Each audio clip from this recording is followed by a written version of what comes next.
distracted by your comments, which is why. Hang on a second.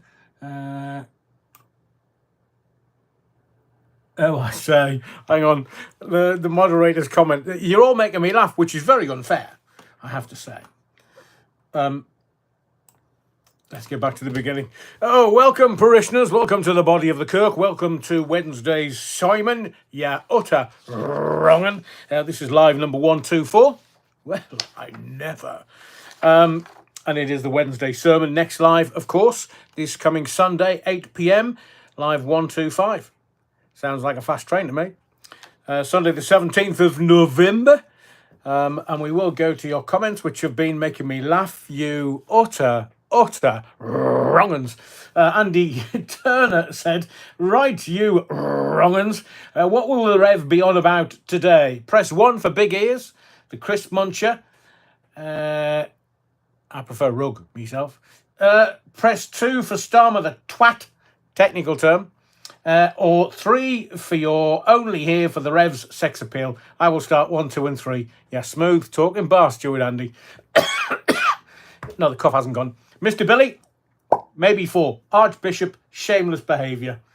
Shameless is a bit of an understatement, to be fair, Mr. Billy. Andrew James says, The Guardian have left X. Hurrah! Aren't they a bit too old throwing the toys out of the pram? Dummy spitters, the left. Dummy spitters. I mean, can you imagine?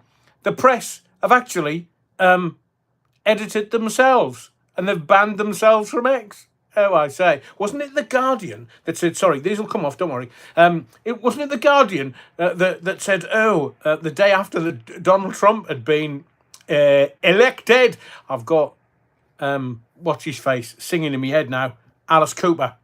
I want to be. That's a great song. But the day after that Trump was elected, I'm laughing so hard, I can't get my words out. The Guardian sent a memo round saying if anybody's been adversely affected by what's gone on in America, we can always put you in touch with support. And you think, hang on a second, what are these namby-pamby pinko liberals doing? I mean, grow a bloody backbone. Well, they won't. So they've now banned themselves from X, Twitter. And I will tell you that I did formerly work for the Guardian Media Group. I might tell you the story a little bit later. No, Alexa, I haven't even bloody started, man. So I might tell you the story later. Thank you, Andrew. Looks, the Rev will have to bring up windies, check under the beds, change some naps, hand out some dum-dums. Just for the namby-pamby pinko liberals. There's none in here tonight, I can tell you. Stuart says, evening, Rev. The tasks are done. Battenberg and altar wine are ready and the pews have been cleaned. Oh, I say, what on earth was on those wooden things before we came in this evening? You don't have to thank me. Just leave the beer. You promised to pay me in over by my pew. Cheers. Stuart, you utter wrong'un. Beer in the hallowed portal that is the Holy Battenberg. You know why it's called Holy Battenberg, don't you? Because of the hole it comes out of. Andrew James says, Stuart, please note the Rev only buys Tesco value brand beer. Andrew, don't. Not even a pint of wife beater this evening. Karina Jane, good evening all. And then proceeds to... Evening, Karina Jane. Sorry, I forgot my manners there for a second. But I do notice that you are mixing grain and grape. I think that may end up either being a hangover or yawning on the big white telephone a little later. It's for those professional drinkers like myself, never mix grain and grape. Otherwise, it brings your cough on. Don't get me started about bringing a cough on. Karen Bull says, hey, everyone, I love comings to these lives. It's sure AA an eye-opener for me. Thank you. Love to you all. Karen, the love is reciprocated. Thank you very much. And welcome to the body of the Kirk. Tell you what fits in early doors. There's bound to be trouble. Hi, all. Great news about the new Archbishop of Canterbury. Selection now down to the final 2. Hugh Edwards got binned because he's Welsh, but Philip Schofield and Gary Lineker are both still at it. They are, but they're not being elected to the Bishop of Canterbury or Banterbury. Terry Wockford continues, and Shamima Begum has been selected by the BBC to replace Lineker on Match of the Day. She ticks a lot of boxes, eh? Well, they're going for it. I think that they're definitely wanting a black lesbian to take over from Gary Glitter. So I'm not quite sure. Pun intended, and what I said was meant. But I don't know whether she's going to be allowed back in the country, but it would be interesting to see whether Starmer, the Harmer, goes, how are you, Shamima? Come on back in. Yeah, don't worry. If you want to blow a few people up, it's fine. With the Labour Party, it's fine. We don't mind terrorists and we don't mind people blowing people up, do we? Two-tier. Leah says, evening, Adrian. Evening, all. I've been looking forward to this live since Monday. Leah, stop getting me to do any work, man. Yeah, utter wrong. But welcome to the body of the Kirk. Sandra Wytham. Oh, hello, Adrian. I'm so glad to be joined top of the league. Me too, Sandra. But is that because you're playing well, or is it because we're playing... it's a technical term that we use in professional football. Shite. But welcome to the body of the Kirk, Sandra. Tom Harneys. Hi, everyone. Make room. Pregnant man coming through. Oh, my word. We can't have anyone giving birth. It depends what you're giving birth to, of course. I will get to... No, I can't use that gag. I can't use that gag. It was a good one. I might get to it when I get to the moderator's comment. Tatler69, evening, Adrian, and all you utter wrong'uns. Sandra Wytham. Adrian, for Archbishop of Canterbury, says Sandra. Are you trying to say that my halo needs polishing? Sandra, I do give it a bit of a... Along with me Bobby's helmet and me halo, I like to give them a polish. Unlike the Archbishop, I did think about it because I have read it in all the papers over the last couple of days. Do I bash the Bishop tonight, or do I leave him well alone? Bash the Bishop, one hand or two? Depends how vigorous you want it. Deadeye says, evening, Deadeye. The Orbovril says, evening all. I bet the Reverend is going to give the big bish a right bashing, hammering tonight. I'm making my own gags up here, the Orbovril. I do apologise. Tracy the Celibate Sinner says she's got a dilemma. It's a modern dilemma, obviously. Either accept the Match of the Day job or Archbishop of Canterbury gig. I think the Archbishop of Canterbury's less hassle, to be fair. Tracy the Celibate Sinner, I'd go for that one. Evening, folks, says in the field. Angela Rayner, new look today. 1970s packet of Pacers. Oh, I can't remember Pacers. Can I remember Pacers? But I did look at her thinking, oh, she's gone all virginal again. She's wearing white. Not sure. But you know why Angela Rayner and brides wear white, don't you? All domestic appliances come in white. Andrew James says we're going to have a disco-themed disco named Criminal Records.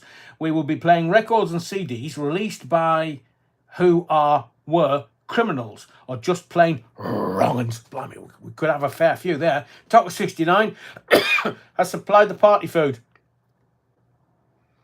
Talk 69 might not have provided much food this evening, because I noticed there's a distinct lack of Battenberg. Yeah, wrong'uns. Everybody's in the wine, the altar wine. That'll be gone in 3 minutes. But I do hope that... hang on a second. Terry Wookford, you've all got the Bash the Bishop gag. I'm so pleased. We'll have to think of some other euphemisms. I did think of one before I came on air. I'll use it when I can remember it. At my age, it's a thing. From the chair, evening, Adrian. Have you heard about the Premier League referee calling Jurgen Klopp the caring, understanding 90s type word in saying he hates Scousers? That means he could be a corrupt referee giving bad decisions. Thoughts, Adrian? I think it's very unfair on the Scousers, professional victims. Bless them. I love Liverpool. I genuinely love Liverpool. I worked for Radio City for quite a while.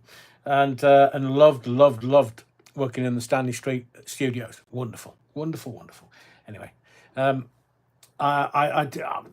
other people coming out today saying he called Jurgen Klopp. What? Okay, fair dues, not far away. Evening, Adrian. You're complete not a wrong. Paulie Galtieri is in the body of the Kirk. Everyone, beware. Ernst Goldfinger. Evening, all. I hope Adrian's cough has gone. And I'm also wondering why Starmer was spending all his time abroad. Freebies. I reckon it's a lame attempt to get some positive press, but it's not working. No, it didn't. Did he goose step into France? Because I saw him with Emile. Is it a man or a woman? Sorry, his wife. I did see him in an open-top Pope-mobile. Last time I saw that was when Hitler was riding about Paris. Couldn't find a Frenchman anywhere. Honestly, I've shit harder stuff than the French. Technical term that we use in radio. Agincourt. Johnny Ray says, good to be in the body of the Kirk. Thank you, Johnny. Like you, Adrian, I was also wondering why Starmer was spending all of his time abroad. I reckon it's a lame attempt to get some positive... Oh, sorry, I apologise, Johnny Ray. I thought that was Ernst Goldfinger. I think that's why I need these. Definitely. Mad Matt UK, all things Christmas in shop should be banned until November the 12th. Hang on, that was yesterday. As soon as poppies are being sold, it's our mourning period culminating on November the 11th. That is a fabulous point, Mad Matt. That is a fabulous point. Thoughts and opinions on this are welcome. So, do you think we'll go for early doors? But I will tell you that when I ask you for your opinion on things, and it's like 1 for yes, 2 for no.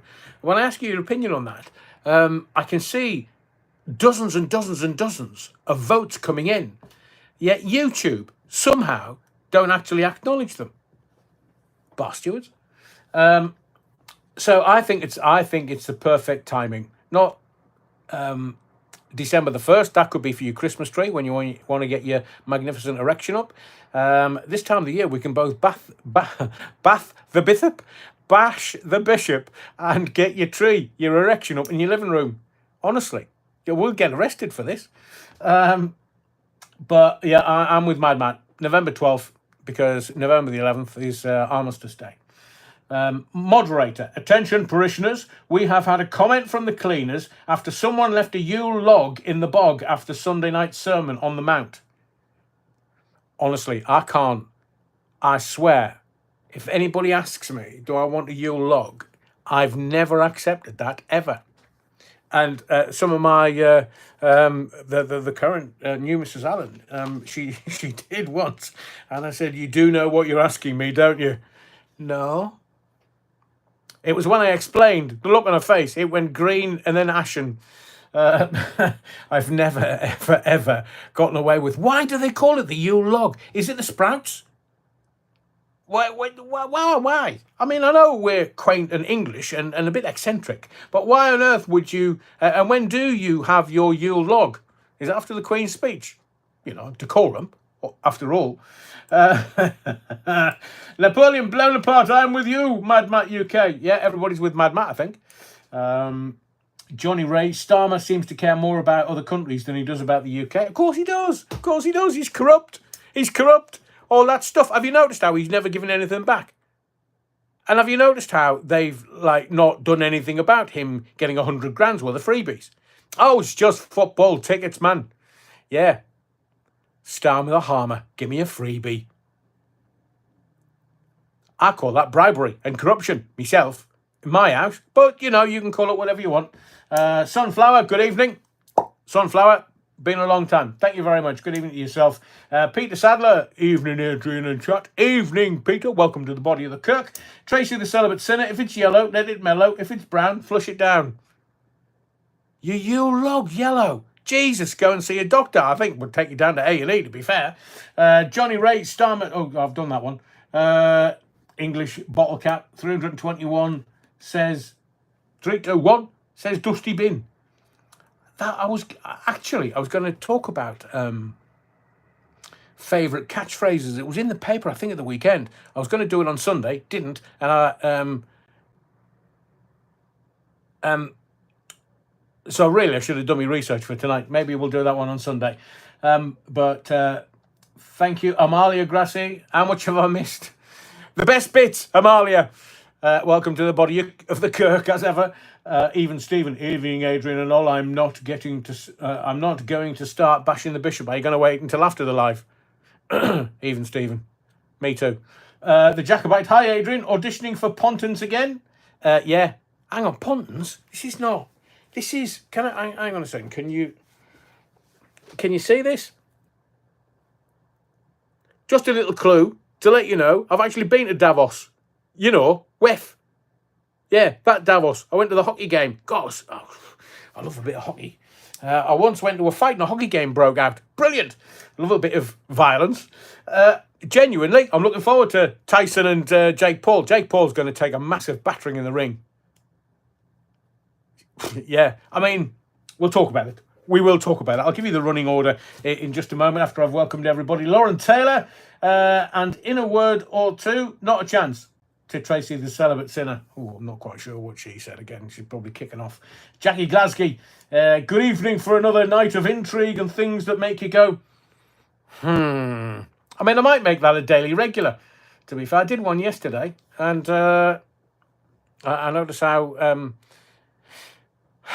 YouTube just throttles it back. I mean, anyway, I'm not going to start belly aching. Paulie Galtieri says, Harriet Harman on Jeremy Vine's show this morning commenting on Justin Welby doing nothing about child abuse. Did she work with the Liberties group linked to Pi? Yes, she did, Harriet Harman. Didn't they want... I can't remember what their premise was, Pi, but it was all about having sex with kids, wasn't it? And Harriet Harman backed them. I mean, is she mad? Or just hormonal? I think she's mad. Personal, in my view. It's a personal thing. Des Ashton, welcome to the body of the Kirk. Des, evening all, only a week and so much change coming. We're back to bashing the bishop again. I do agree, Des, but I want to... I'm going to try and stick to the script tonight, but I am going to talk about Trump and what I think is going to happen. Not that I'm a conspiracy theorist, you understand. In the field, please can we send the offering plate round as I've had a cave in and I've turned the heating on. Oh, in the field, me and you too, except I've got the window open. So I do like, coming from the northeast and coming from abject poverty, bless, I do like to have the window open or it cold in the bedroom with a bit of a breeze for various reasons. But one of them is I like a breeze on my face. You can make of that what you will, you utter wrong. Napoleon blown apart, I'll say it now before you yell at me. Love you, Amalia. Oh, I say. Tart. Ray Norton, any update on BBC soap star accused of messing with kids? Don't be silly, Ray. They think we're going to forget, man. I haven't. I'm waiting. There's a couple of things I'm going to mention this evening that might be slightly contentious. But has anybody... I was thinking about putting the application in tonight. I mean, so if Tracy, the celibate sinner, is either going for match of the day or, as I am now calling it, snatch of the day, because they don't want chappers doing it. Oh, I say, the BBC putting a man in pole position. We're back to bashing the bishop again. They're not going to do it. They literally, it would kill them to be able to put, you know, a white Anglo-Saxon male on any programme. I mean, look at what they did to Doctor Who. Wasn't it a lesbian then a black guy? And they've killed it. They've killed Doctor Who.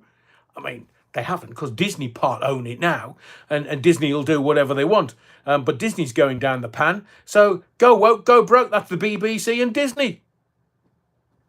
Right,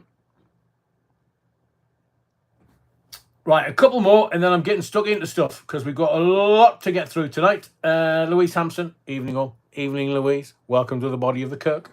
Paulie Galtieri, Ray, Alfie Moon, apparently.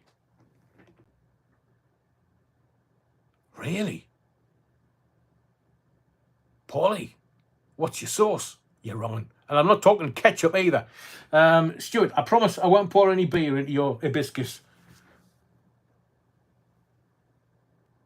Hibiscus at the ready. Oh, it's been poured about 10 minutes. Hang on, it should be just about the right temperature. Got to give it a blow. Why do they call it a blow? Well, it's actually a suck. Oh, love a bit of hibiscus, me. But you see, at the start, you're all just getting into smut. You love it. I know you do. Right, get these off. Don't want anything coming on my glasses. Unlike Camel Toe Harris. So, what was I saying? Yes, Karina Jane, cider is my favourite. Karina Jane, grape and grain and grape and cider. Core, blimey. I bet you're lively at the party. Amalia Grassi, why would I yell at you? Love you too. Must make a big mug of hot custard. Honestly, I've got it custard on its own. I mean, try telling these shandy drinking southerners about custard. They're not. It's like gravy. You know, all northern boys love gravy, and shandy drinking southerners, they're like, ugh, gravy on your dinner. Yeah, I like gravy on everything. Andy H, good evening, Adrian, and all on the other side of the world. Welcome, Andy. Welcome to the body of the cook. Right, let's get stuck in, because we've got some serious stuff. We're going to talk showbiz, Diddy, royals, and telly. We're going to talk politics. That's the US and UK, because there's loads going on, except there's more lies this side. Have you noticed how the Democrats have suddenly, well, it's a little worrying. No! Hang on a second. Will be waxing his rod and, hang on, moderator, what are you saying?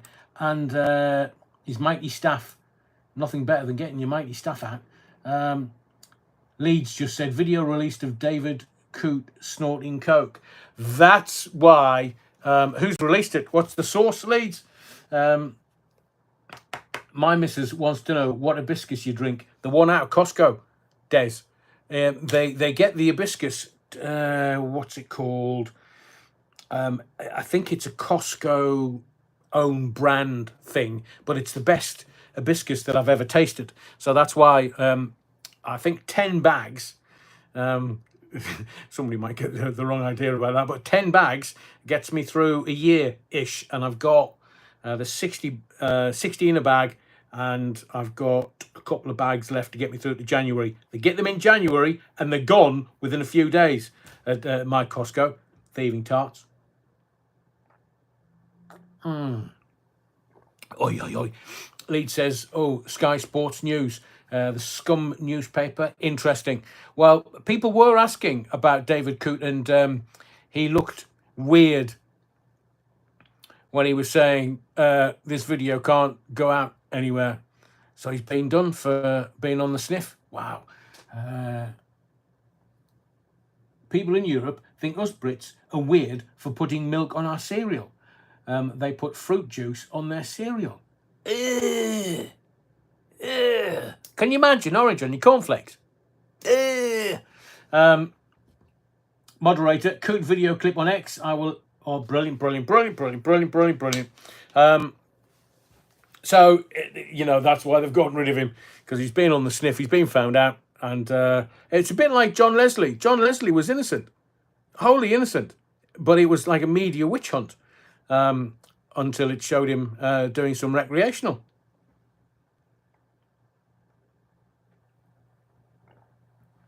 Ray Norton says the German government's collapsing. I think it's already collapsed, to be fair, Ray. But I did say to you a while ago that the plan was Caspian Sea, Russia and America, get the pipeline for the gas and the oil out of the Caspian Sea, because under conservative estimates, and this was 20 years ago, Saudi oil was going to run out in 2030. The gas and oil under the Caspian Sea, just the Caspian Sea, had enough at consumption levels of 2000, had enough to keep the world going for 300 years. Now you know what the game is. Now you know why Russia invaded Afghanistan. They wanted that. They wanted the oil and gas out of the Caspian Sea. Keep everybody going for 300 years. That's energy independence. And now you've got Black Sea. And have you noticed Turkey have told Israel to Foxtrot Oscar today? Erdogan. It's a comedy name. Well, in my house it is. He, and I went to Turkey recently. Love it. But he's now told Israel to Foxtrot Oscar. I'm telling you, it's about the Black Sea. So you've got Israel wanting the oil and gas under Gaza and out of the East Mediterranean Sea. You've got Russia and Ukraine that are going to have a peace deal. And I told you this months ago because they've been saying that Sniffy Zelensky, can you send some more money? Can you send some more? Can you send some more? I'm going to talk about that and tell you more stuff, more detail. And Putin's been like, should we have a peace deal then? Because they've got Crimea. They're not giving up Crimea. That's where the oil and the gas is. So it's the Black Sea. Sorry, Napoleon blown apart. I shouldn't be crackling because I switched the Bluetooth off a couple of days ago. Can everybody else tell me whether I'm crackling or not? Or whether I'm sitting too close to the fire. In the field says, newly opened migrant hotel, Newport Pagnell services, M1. The Jar Ramada Hotel, September 23. Tory MP Ben Everett said hotel would not be used. Labour open it. Smashing the gangs. Smashing the gangs. My hairy backside, man. Oh, man. They're just lying. They're corrupt and they're lying. But they didn't tell you that. Oh, in our manifesto, in my manifesto, I'd make the manifesto a legal document and I'd make them sign the fecker so that if they get into power and they don't keep to their manifesto, they can be booted out or told by the, not crackling, thank you very much, by the great Chinese philosopher, Foxtrot Oscar. No crackling, all right here. So it's just you, Napoleon blown apart. I think it's the, what's it, not the Mariana, no, Mariana. What's that deep trench that all the cables go through? Mariana Trench in the Atlantic. Maybe there's some fish playing with it. Napoleon blown apart my bloody ears. Oh, I do apologise, Napoleon. Stay with it. Give it a rattle or shake or what? Are you on the telly? Are you on your phone? Are you on your computer? Bolly Galtieri, Labour funding the gangs and welcome illegal immigrants. I know. That's why I said, who's funding the gangs, Paulie? Napoleon, thank you. Napoleon blown apart, the Mariana. Thank you very much. I knew it was one of them. There's only 5 vowels. So we're going to talk about politics. We're going to talk snatch of the day. Bashing the bishop and snatch of the day. Come here for your euphemisms, missus. There's a Tommy Robinson update. Band-Aid is back and after your money. Going to talk about that. Who's making the money from Band-Aid? Hey, Bob. Bob! We'll talk about Project Gladys. I bet you don't know what that is, but I will tell you in a moment. I'm going to ask you in a moment about your favourite toy.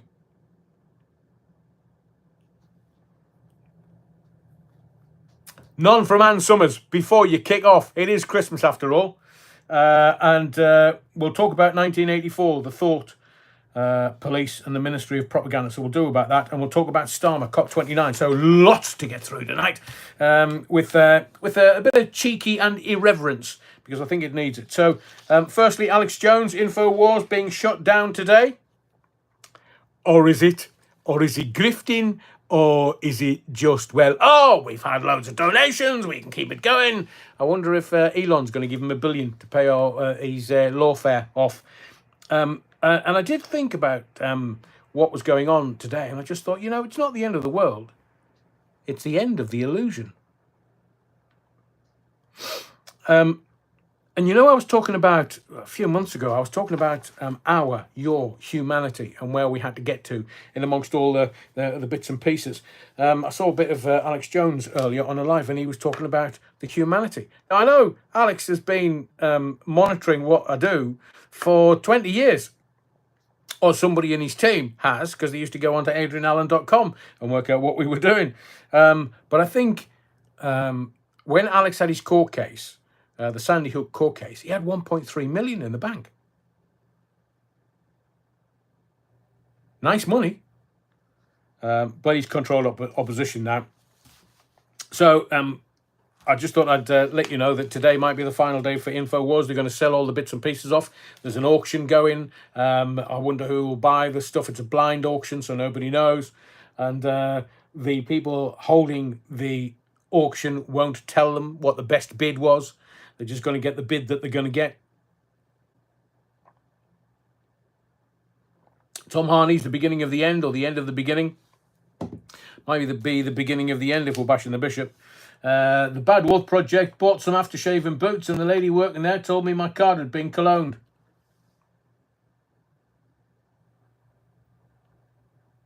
I'll let you get away with that one because it's coming up with Christmas. Goodwill to all men, including the Bad Wolf Project.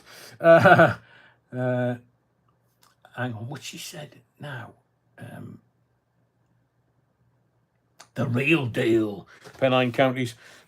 So we're going to have some balance tonight. We'll do some lighter stuff in amongst all the stuff that needs to be done, because that way we get it past all the censors. People go, oh, what are they talking about on the theatre of the mind? Oh, ignore them. They're talking shite and presents for Christmas. Well, they need to stay here. Those that have never watched this before, tell all your family and friends, because we do get a lot of stuff out, but because we're doing the Battenberg stuff and the body of the Kirk and all the malarkey, then you've got to pay attention to stuff that I tell you, because I was telling you stuff at various points this year and last year, and they're all coming to fruition. I will. So the bit we're going to do the balance with is favourite Christmas present, not toy, but present. It can be a toy if you wish. Because the mention of Johnny 7 on Sunday took me on a real wistful journey, because my mum's not around anymore, and I will miss her at Christmas, and I have done since 2018, every Christmas. But the Johnny 7, I'd forgotten about it. It was one of my best Christmas presents from my mum. My dad, a caring, understanding 90s type. He was a merchant Navy boy. He was away on different seas, and sometimes he was never home for Christmas, thank God. So what's your did I say that out loud? What's your favourite Christmas present or toy? My vote will be Johnny 7, because it was just wonderful. It was revelatory. Made me want to go invade Poland. So if you want to stick that in the comments, what's going on? Hang on.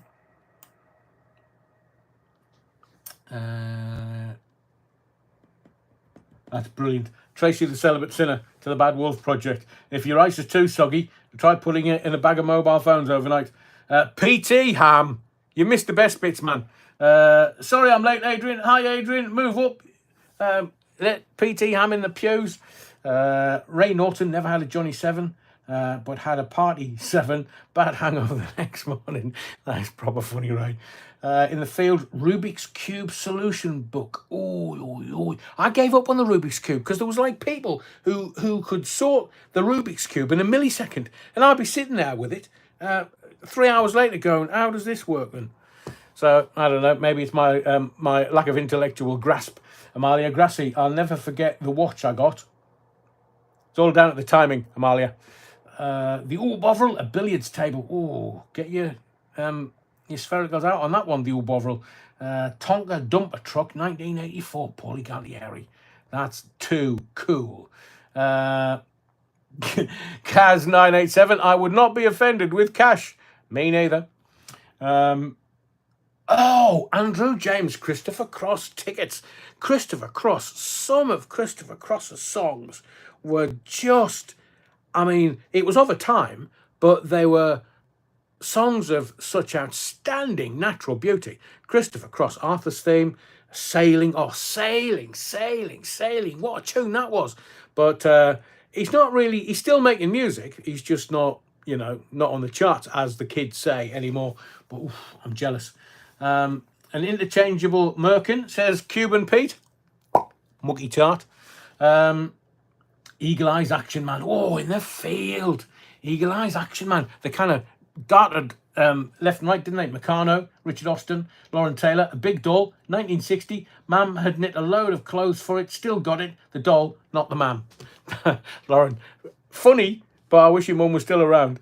Napoleon Blown Apart, Cadbury chocolate dispenser. Should have given it Battenberg beforehand. Comes out smelling better. Mad Matt UK, ZX Spectrum and Manic Miner along with Jetpack. Oh, I used to play Jetpack on the ZX Spectrum. Happy days. In the field, a Raleigh Burner, Sunflower. I got a Barbie doll in the 70s. Loved it. Did Ken come with it, or was it progressive? He'd naffed off with half of pension. Cassius King says, Vix Tex, love it. Paulie, my brother had a Tonka circa 1970s from Switzerland. Did it come with Toblerone? Terry Wookfit, empty box. Dad said it was an Action Man deserter. Very funny. Oh, ones are always the best ones. Louise Hampson, Doll's Pram. No, I can't do that gag. Too mucky. But I can fill a pram. Ray Norton, Bionic Man with a magic eye. I was going to do... Somebody mentioned eye earlier, but they must have deleted the comment. Because I was going to do... Bionic Man with a magic eye. I had a Bionic Man, but he came from Japan, so he had a Jap's eye. The Tracy the Celibate Sinner, Cluedo. My parents never allowed us violent video games, just family-friendly board games with questions like, who bludgeoned this guy to death in the library with a piece of lead pipe? Lord Lucan. Sandra Wytham, don't like Christmas, has lost both parents in December, so it's a sad month for us. I agree, Sandra. Yeah, I agree. Nothing more needs to be said. Amalia, the net stockings full of chocolate bars. Do they do that in those shops you go into, Amalia? They don't in mine. I don't wear them. Net stockings. Brown corduroy flares when I was 7 in the field. Was that your brown trousers? Napoleon blown apart. I wanted a Spectrum. I got a puzzle book. Did anybody get, not kaleidoscope, was it a kaleidoscope? One of those things that you looked in and you turned it around and you got all the shapes and stuff. Was it a kaleidoscope? Paulie says, I remember, did they have a Nazi Action Man in the 80s, Paulie? I did have a ZX81, says PT Ham. And Andrew James and Amalia Grassy, stockings and suspenders. Andrew, you see, I knew you like a rat of a drain pipe. Karen, roller skates. Who did the song Roller Skates? 3 Feet High and Rising. No. Who did that? Was it Q-Tip? Can't remember. It'll distract me. Anyway, Tracy's on form tonight. She must be sober for a change. The Bad Wolf Project. Sandra Wytham. Our surname is Whitham. Oh, I say, Sandra. Terry Wookford. Yeah. Kaleidoscope. Hours of endless fun. Give it a shake. In the field, Soda Stream, Drinks Maker and Dandelion and Burdock mixer. Right, we just need to hold that thought for half an hour. Dandelion and Burdock. Sometimes, like sarsaparilla tablets, I mention it to people and they go, Dandelion and what? You drunk dandelion? It's like, no, it was just a drink, a dark drink. It was just the best flavour. Best flavour. And in Sunderland, or town and farm where I'm from, the pop man used to come round every Saturday, and it was always dandelion and burdock. I'll have 20 bottles of that, please. Blimey, you'd be rotted by the time you're 40. Well done, well predicted. Napoleon blown apart, a big one. Sunflower, oh I say. Can still get dandelion and burdock up here. Terry I nearly said where you were from there. A little further north. It is wonderful. It would probably make all my teeth fall out. Mad Matt, my father used to bring out the boxes of Thornton's toffee right before the film started on Christmas Day. We all got a box each. I now realise it was a peace offering. Not one word was said during the film. Brilliant, Mad Matt. Brilliant. Kept you all quiet. My dad did that to me. He cut some holes in me trouser pockets. Farm Food still does dandelion and burdock. $1.19 for a 2-litre bottle. Oi, oi, oi, oi, oi. Farm Foods. Right, I'll be there in the morning. Sykes or Villa Pop. Sykesies. Alan Little. It was Sykesies that came round. Might have been, was it Villa? I think it was Sykesies. Sykesies, dandelion and burdock. They must have made a fortune. I bet they're retired in the Bahamas or somewhere now, thinking, Jesus, all those kids we gave dandelion and burdock to. Cream soda. That was another one. Paulie Galtieri, I had a real Ghostbusters firehouse, and a car one Christmas, probably around 87. Oh, it'd be worth a fortune now on the second-hand market. Ray Norton, remember the Woolworths ads in the 70s lasted about 5 minutes? What, Woolworths or the ads? Yeah. Andy Turner, pogo stick in a go-kart. Wasn't it Capital Breakfast. I can see him in my head. He got one of those, not a pogo stick. He got one of those boots, the bouncy boots. Chris Tarrant, his missus, they're divorced now. This could have been the reason. She bought him some of those bouncy shoes, and he knackered both feet. Bless him. Or both knees, should I say. It's all down to the joints. Corona bottles, Andy Turner, Tracy the Celibate Sinner, cannot beat sucking on a fisherman's friend. Oh, that's the gag for the evening, is it? Not back to the bishop, not the euphemism. But I will never, ever suck on a fisherman's friend. Have you tasted it? Needs washing.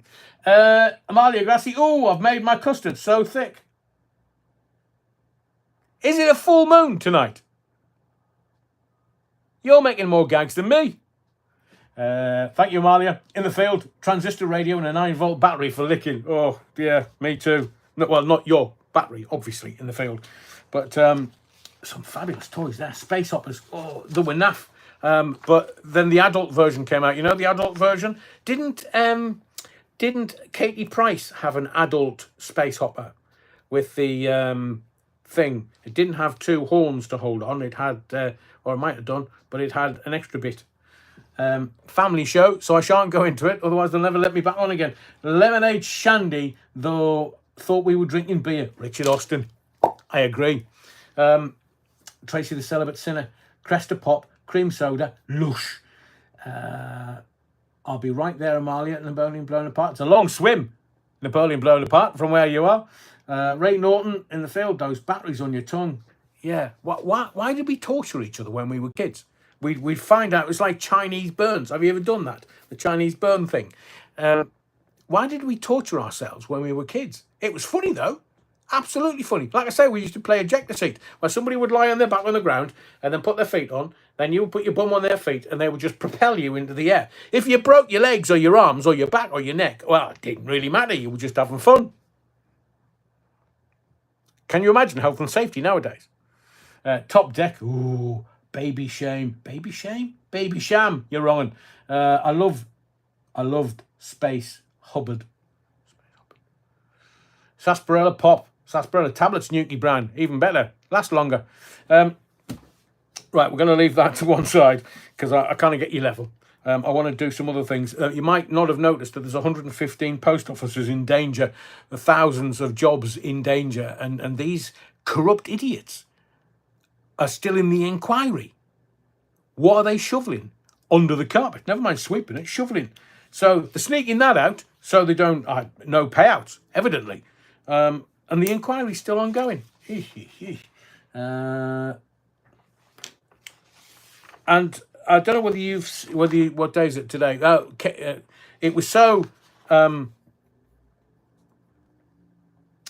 traumatic, PMQs today. I almost forgotten that I'd watched it, but Kemi Badenoch, Dandelion and Badenoch, she was kind of, well, she was well-meaning, but she made Starmer look good. I reckon she's done. Absolutely done. It's like setting the head girl in school against the school bully. Well-meaning, no clue. She got an absolute doing. Obviously not in front of the cameras. Back to bashing the bishop again.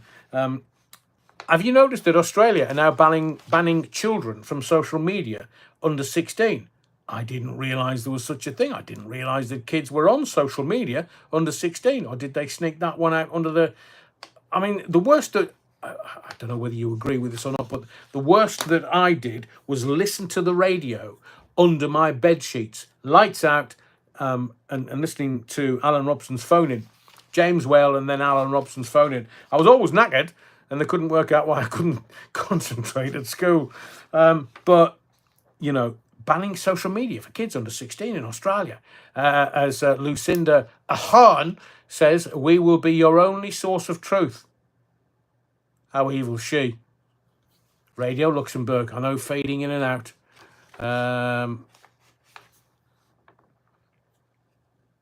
Just remember, it's the hand that rocks the cradle. So kids that have got social media under 16, hand that rocks the cradle. Women. Because men can't give birth. Well, even if you woke, can't. I did see some video on X earlier where there was a bloke, and forgive me for being naive, but there was a bloke in some birthing bath thing, and there was a there was matron. There was a nurse there kind of encouraging him. And I was thinking, what, is he constipated or something? Is it backed up? Does he need some fix? And seemingly, the next thing I know, this baby appears. Now, have they just tried to drown that kid in the birthing pool? And then the other bloke in the birthing pool is getting all cooey over this child. I mean, I did look at it a couple of times thinking, is that a doll? Is that like a Ginger Sphericals and Mega Nut? Is it the same kind of birthing they had? But, I mean, I don't want to steal anyone's joy, but how does that work? I mean, you know, I'm a man of the world. I've seen lots of things that I shouldn't have seen, but I have no idea how a man can give birth. I thought he needed to lay some log. We're back to the Yule log again. I wanted to lay some cable, and he was a bit backed up. So, not quite sure how that works.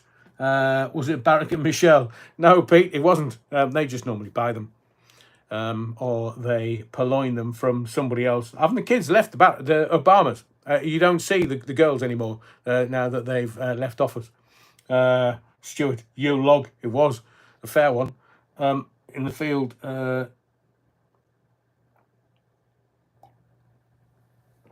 Oh, bloody good bargains. Anyway, let's get on to PD, because I'm trying to race through this so we can get our teeth into various things, like Battenberg. So, P. Diddy's not out of the woods yet. There's been new developments today. I mean, I just love all this. I just love it. Because, you know, the Democrats are like, and some of his cohorts are like, and most of them that have been involved in some of the tapes, confirmed, all came out to endorse Camel Toe in her run-up to the presidential election. And some of them that came out, not out, just out, I thought to myself, ooh, didn't realise that you were on tape, you were on video. What the bloody hell were you doing? Now, one of them, I'm not going to go into it, for various reasons, normally legal, but there was, when I was in Scotland, there was a famous Hollywood star that was in, how can I put this delicately, in a massage parlour in somewhere, which I won't name because then it's like, you know, jigsaw theory, you'd be able to identify them. They wanted a happy finish, if you catch me drift. Normally, Prince Charles, but they wanted a happy finish. And the masseur was like, ugh, I'm not one of those masseurs, I bet you bloody were. And then went to the press. That person was endorsing Camel Toe Harris. Oh, it's like, oh, I think one's being caught out, has one. What has one been doing with all that ketamine-based baby oil? Jacob the Jeweller and P. Diddy. Google it. Jacob, oh, I say. I will do. Thank you, the Bad World Project. Scotland, Heart, Vixtex. Me too. Andy Turner. Home base is owned by Sainsbury's and is expensive. The next will be Argos. Hayden, you can say that, but I can't possibly comment. Correct. So this, an attorney has spoken to a news station, I think either overnight yesterday or at some point very early doors this morning. And there's a new Diddy accuser. She's being contacted regarding the sale of a Diddy tape. Diddy or didn't he? Well, he definitely did on this tape. There are tapes being shopped around Hollywood. The video was corn. I can't say the word with a P word because it just gets everything banned on YouTube. So everybody on social media calls it corn now. I know.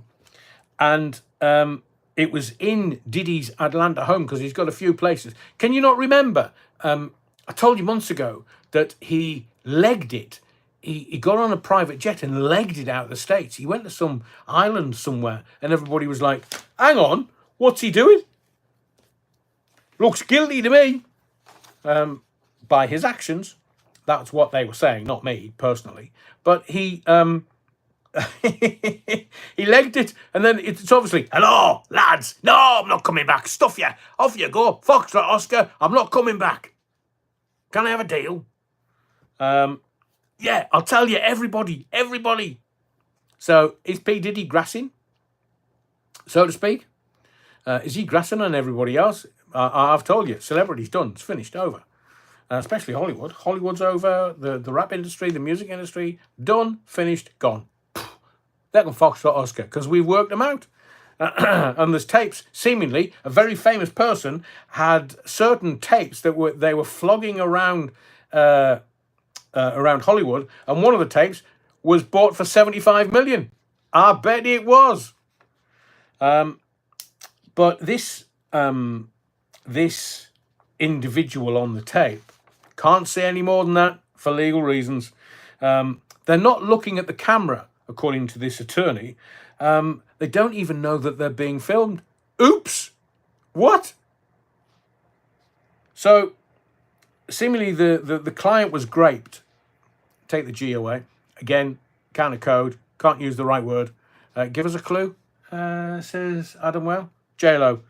Oh, sorry. Did I say that out loud? And the client, seemingly this client, not J-Lo, this client in 2018 had this done to her and did file a police report in 2018, 6 years later. Was it J-Lo? Because she's made similar claims, hasn't she? She said, oh, they raped me. Unalived, nuanced, exactly that, I know. Or Epsteined or unalived. They'll be banning that word, though. I'm telling you, they'll work out that we're talking code, and so that we can't talk code, they'll say, oh, well, we need to ban that word, unalived, tarts. Diddy has a list on just about everybody, Vixtex. I know, that's why I'm saying celebrity's done, especially American celebrity. I mean, I've told you before, and I'll say it again. So, Oprah Winfrey is best friends with a particular person. Tyler Perry is very good friends with particular people, and both Oprah and Tyler have been to many P. Diddy parties, freak-offs, and the like. So I want to know. I was told that it was a roast chicken dinner. Then I was told, oh, it was a blind date. And then we were told, oh, this is all by the mainstream media, it's all evidenced, roast chicken dinner, and then, it was, we met online. Tyler Perry and Oprah Winfrey, regular party goers to Diddy's parties. And we know that Ginger Sphericals has been to Diddy's parties. So, is that where they met? I'd been told it was a threesome. Get plenty of those at Diddy parties. And I have already told you. But I won't tell you this often. What I was told, and I absolutely categorically cannot say it in public. Cannot. But I was told, oh, if you think Andrew's bad, Ginger Spherical's going to make him look like a choir boy.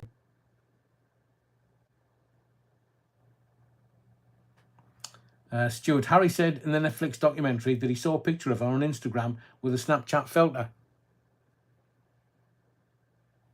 No, she said, well, that's what he said, but she said Harry was cooking her a roast chicken dinner. I don't remember that one. And then the online thing, as Stuart says, but I'm hedging a bet, me, because Diddy also had yacht parties that Uncle Andrew went to. Mind you, just as a little aside, do you know that earlier somebody was talking about, does Harry not sweat like Andrew? Oh, I think he's sweating a bit now. Because there's pictures of him with Diddy at Diddy parties. What was I going to tell you there? What did I hear? Oh, yes. Somebody was mentioning stuff about, Hollywood and celebrity, and then they started talking about WEF. I mentioned King Charles in the same breath as WEF. Well, we know that he's been there. we know that Cloisters is just down the road because he loves it. He couldn't go skiing just before his inauguration, shall we say. But his the crowning of King Charles, he couldn't because he might have done an ankle or a knee or, you know, had a bit of an upset slip or something in Cloisters. I've skied in Cloisters of a fashion, and Cloisters is not. It's very posh, bloody expensive, but Switzerland is. And there's some shops that have got little letters that obviously the then Prince of Wales. Could I? Yes, could I take one of those? And obviously his entourage, his minders would do that. But he sent a little letter to this very, very expensive ski gear shop, and they have it framed just in the door as you go in on the left. So Charles loves a bit of the West, and he loves Cloisters and Davos. Davos is not as good a place for skiing as Cloisters. Cloisters is and bloody expensive, and it's high. Let me tell you, for somebody who has vertigo and skis, go figure. Amalia says, no surprise there. He's well in there, so they say, as was the Queen apparently, all part of the 1%. Yeah, well, I think that the Doomberg has, or the Doom Goblin, apologies. She who's had her infancy robbed by uncaring, unfeeling people. Well, let me tell you, I haven't put this picture up, but there's a picture of the Doom Goblin and Leonardo DiCaprio. She's about in the right age range. She's what, 20, 21 now, maybe a year older. He likes them around that age, and then they get to 25 and he bins them. So it's the Doom Goblin having her wicked way with Leonardo DiCaprio. When I saw her in this picture, he was mucking about with something, and she was just standing there in a bikini. Well, I say, on a yacht. Can't hear you scream on a yacht, can they? So the MO of Diddy, as it turns out from this attorney, you get given a drink. Hello, yeah, do you wanna? Yeah, thank you very much. What's this? Oh, it's just juice. Who did the jungle juice thing? Michael Jackson. So Jackson used to give them stuff to drink, and it was, 11 and 12-year-old. It was like, whoa, what's this then? Whoa. So Diddy, you want some? They drank it. Obviously, there is a thing about drink, which most of the holiday people know, which is if you go on an all-inclusive, what they do is they give you the really good stuff. Like, I don't know, if you're up for a gin and maybe some Bombay Sapphire. So they'll give you Bombay Sapphire for 2 or 3 drinks, by which point your tongue can't differentiate between the good stuff and the really bad stuff. And it's after you've done like 2 or 3, they give you the really bad stuff. That's why a lot of people get done with drinks. But whether that's true or not, I don't know. What was it that made my arse hurt? Fill you in. Yeah, Diddy, here's a drink, touch your toes. But that's why Usher turned into and Bieber. I'm sure some people have speculated that the kid that Diddy took to A&E was Bieber, because he'd split him, so to speak. Whether that, the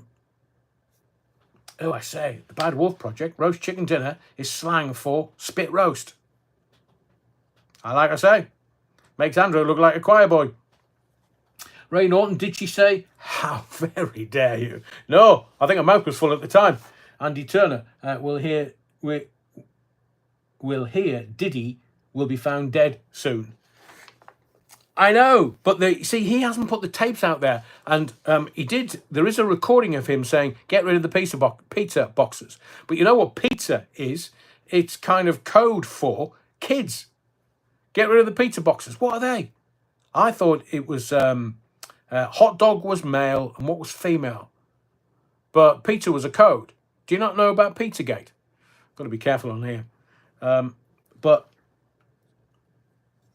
love juice, love tennis. New balls, anyone?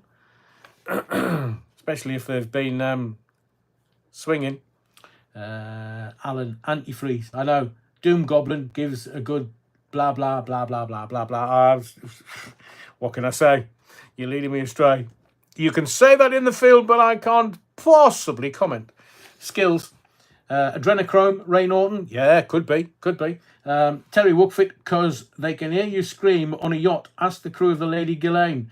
They heard Bob trip into the sea. Was he taken out with one shot?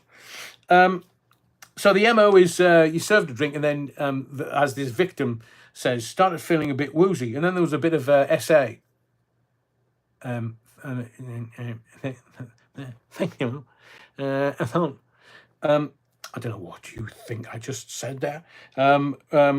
But she was done with an inanimate object, and then Diddy went off and started sitting there, started bashing the bishop, and another male started doing what Diddy was doing with that inanimate object, and she then escaped. But there was another witness there that witnessed what happened to her and witnessed the escape, and that was reported to police in 2018. Now, TMZ are presenting a docu thing, The Downfall of Diddy Inside the Freak-Offs. And it's a woman called Tanya Wallace that has made some of these allegations, I think. So TMZ, over the next few days, are going to present The Downfall of the Diddler Inside the Freak-Offs. What can I say? I mean, they're not getting out of this. They absolutely, categorically, are not getting out of this. Somebody from knowing the elites is going to have to be the sacrificial lamb.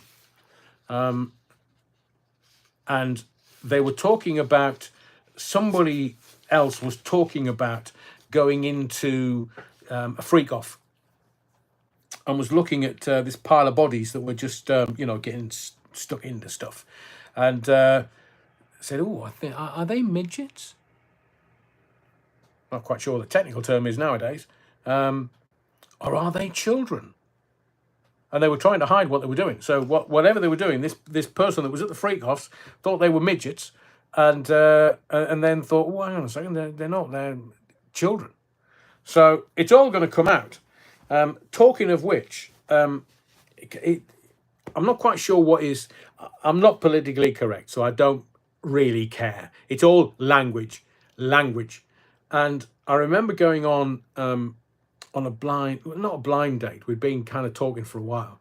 And then I said, let's meet up. You're coming from the north. I'm this end of Nottingham. Why don't we meet up at this particular hotel? And everything was going swimmingly. We met up. Hello, how are you? Good to meet. Finally, blah, blah. Put face to a name. Blah, blah, blah, blah. And then we walked into this hotel. And I swear it was the annual convention of the Dwarf Athletic Association, and there were hundreds of dwarfs, midgets, however you want to call them, running around in this hotel. And I just thought, is Jeremy Beadle about? And she just said, oh, look, I've got to go use the ladies' room. And I was like, yeah, fine, okay, I'll just sit down here.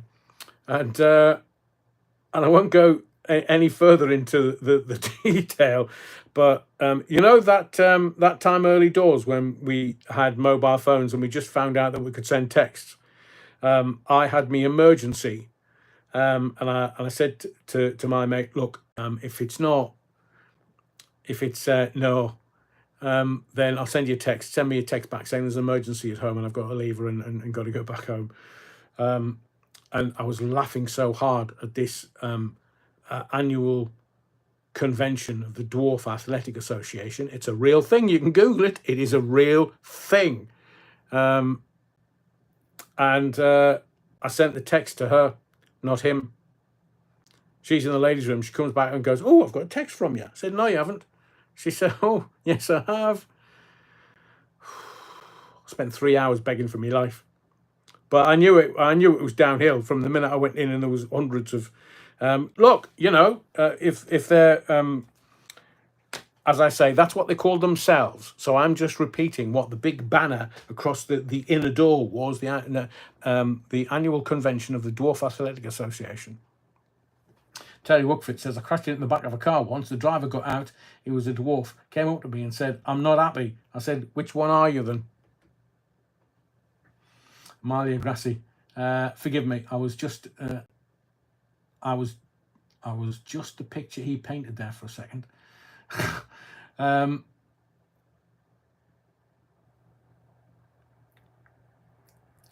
Some fabulous gags in there. Please don't laugh. They have so much pain. Pauline Makepeace. I'm not laughing. I'm just telling you. I was 3 hours begging on this date that I didn't really want to be on. He suffers so much from people laughing. Pauline Makepeace. Alan, Starmer government, all dopey.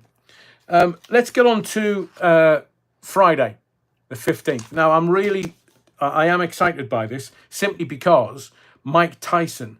Now, I don't know whether you're of a certain age, so you remember the baddest man on the planet. You remember all of his stuff around his wife, Robin Givens, and her mother. Can you imagine marrying somebody and then the mother moves in? Don't know what she was paid off with, but she's never said anything about it ever again, and her acting career just disappeared. But I'm watching Mike Tyson, and I think it's for all of us of a certain age who are looking at it going, go on, Mike, go on. Because, tempers fugit, time flies, and we want him to do it for us, really. But looking at it, Jake Paul, let me say this about Tyson. I think he's much more clever than people give him credit for. I think he's deep, sensitive, intelligent. He's a very good businessman. And if you think about Muhammad Ali, and I did think earlier, why does he love Muhammad Ali? Because he saw himself in Muhammad Ali. So Muhammad Ali was clever, very clever, astute fighter, very clever. But Jake Paul, well, he's like the local ego who goes to the local gym and thinks he's a killer. Have you seen, I don't know whether you've been to the gym and you've seen some of the boys who kind of start slapping the heavy bag and think that they're hard men. Well, he thinks, or somebody has described him as killer. No, he's been hyped up. You do know that Jake Paul's promotion company is co-promoting this fight. So he's going to make a shit ton of money, 30 million, they reckon. And I think they're going to split it roughly 50-50. But Jake Paul getting 30 million, you can call him anything you want.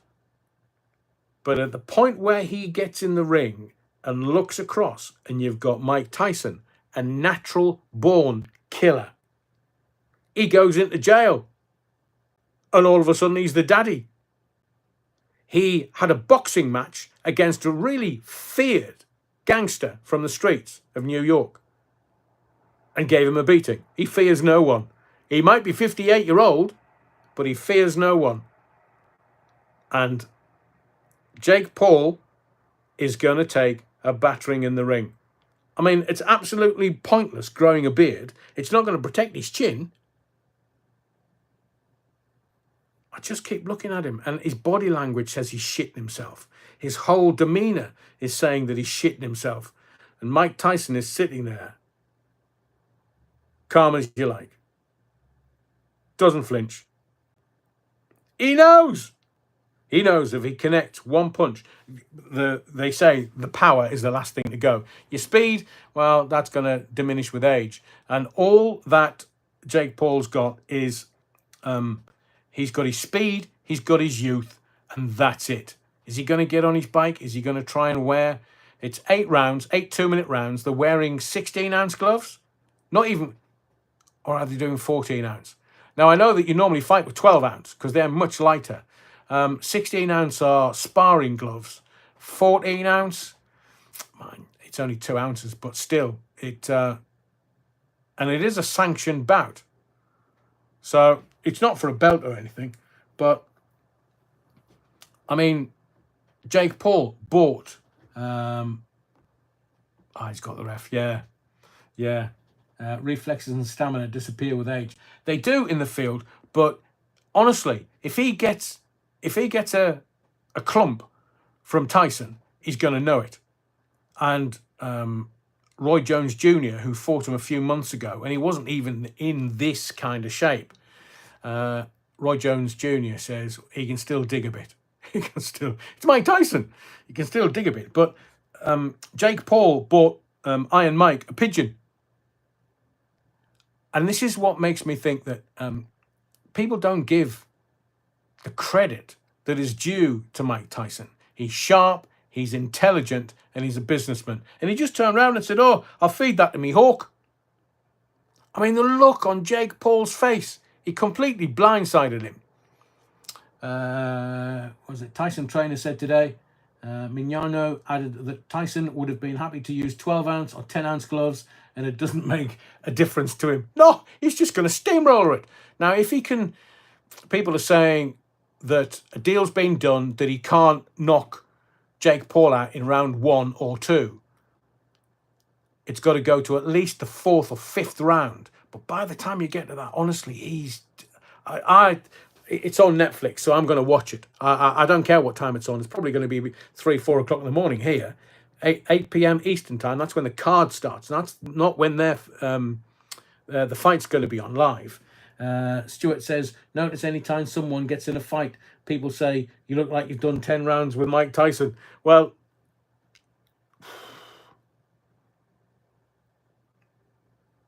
you'll notice that Mike Tyson very rarely throws a body shot.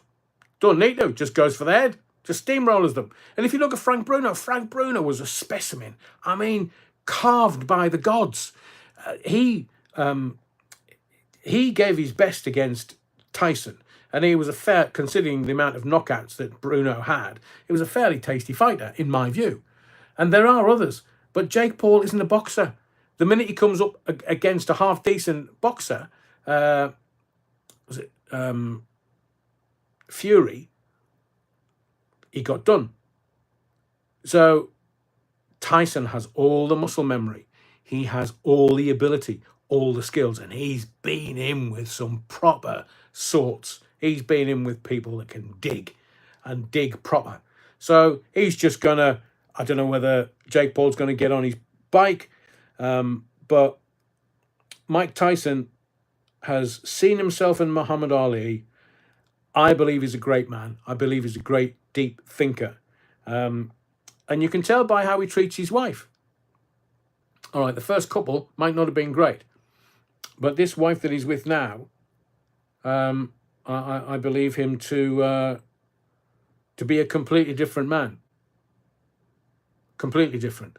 Now, he may not have the anger that he had in his teens and 20s and his speed, but he's still got the intention and the power.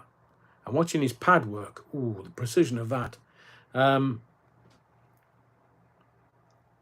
Exactly that. But he had a glass chin. Oh, Tyson. No, I think, in my view, and I've done a bit of boxing in my time. In my view, he didn't train for some of those fights. He didn't train properly. He was too mad. He was as mad as a March hare, and I don't think he trained properly. But now that he has, I think he's right on. He's right on it, simply because he's an old boy now, and I want him to adjust. The youth. Look, the youth is making a lot of money. 30 million out of what? 8 2-minute rounds. 16 minutes, quarter of an hour's work, 30 million. I'll do that. But I don't want Tyson to be hurt. Everyone's got a puncher's chance. Everybody. And, you know, Jake Paul's bulked up, but I just don't want... I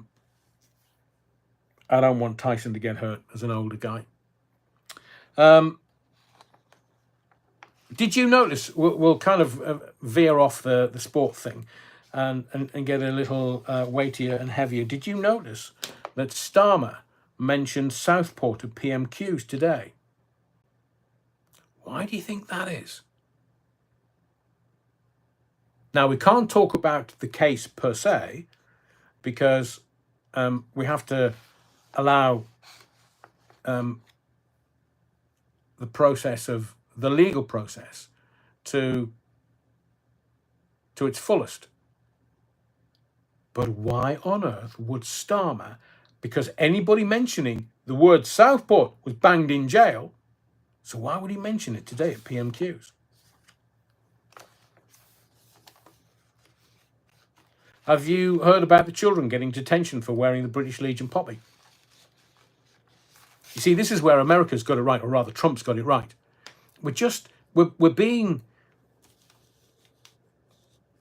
We are kowtowing to the legal profession.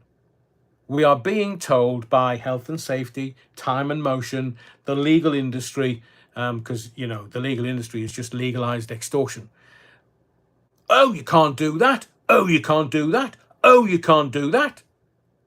And now the kids in school, it's a British Legion poppy that they were wearing. And they got detention for wearing that poppy. Now, am I missing something here? I thought it was a matter of pride wearing a British Legion poppy. And the schools are now issuing detention? Now, is it a school or an academy? Because now they don't call schools schools anymore. They call them academies, don't they? Which is a bit like,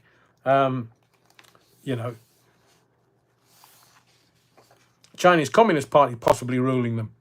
What arsehole school was that, says Amalia. I didn't note it'll be all over the press tomorrow. And I just thought to myself, this is something that we revere. This is sacrifice, the ultimate sacrifice.